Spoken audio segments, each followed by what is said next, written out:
الأعمى والبصير في الإمامة سواء.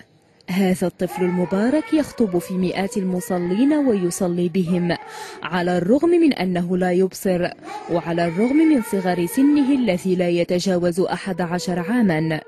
صوت شجي وبريء صدح بجنبات مسجد عليلات فرج بمصر، صوت يحمل في طياته كثيرا من الحكمة والخشوع إجلالا للخالق عز وجل.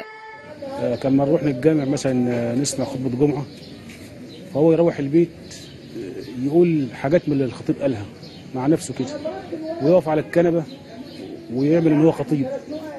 ويأمل سلام الذي يعتبر نفسه في بداية المشوار في أن يصبح إماما متمكنا وقادرا على القيام بدور الإمامة الصعب على أحسن وجه.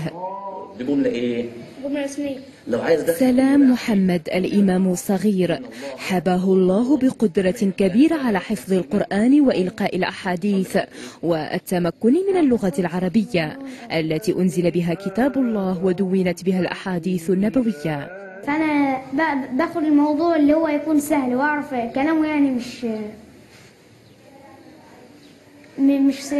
مش صعب يعني.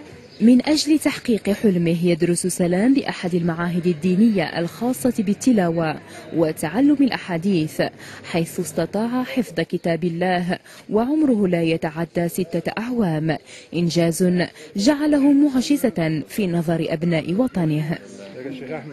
أتمنى كل الأطفال تتفرج على هذا الولد، وبدل ما يتعلموا الأغاني ويتعلموا الكلام اللي هو يعني كده، لا يتعلموا إزاي يعيشوا الدنيا صح.